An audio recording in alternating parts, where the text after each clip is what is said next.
In this video, we'll see how we can pin labels and grids in Revit using Dynamo. First, we need categories here.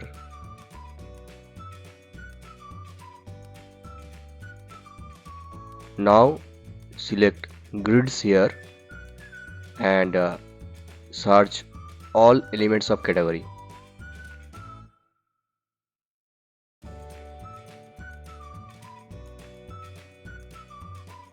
Run. See, we are getting all the grids here. Now search for is pinned node.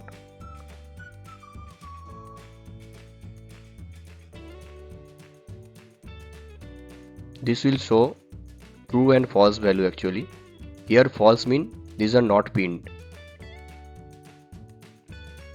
Now search for set pin status.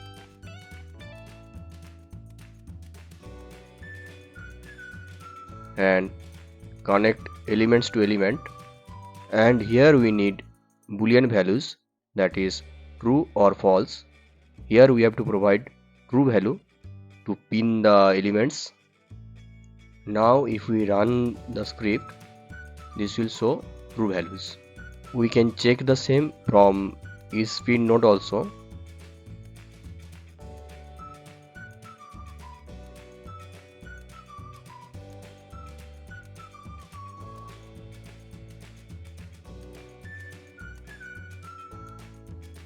See, here also it's showing true. Same way we can pin labels also. So if this video is helpful to you, please like this video, share this video and subscribe to this channel. Thank you.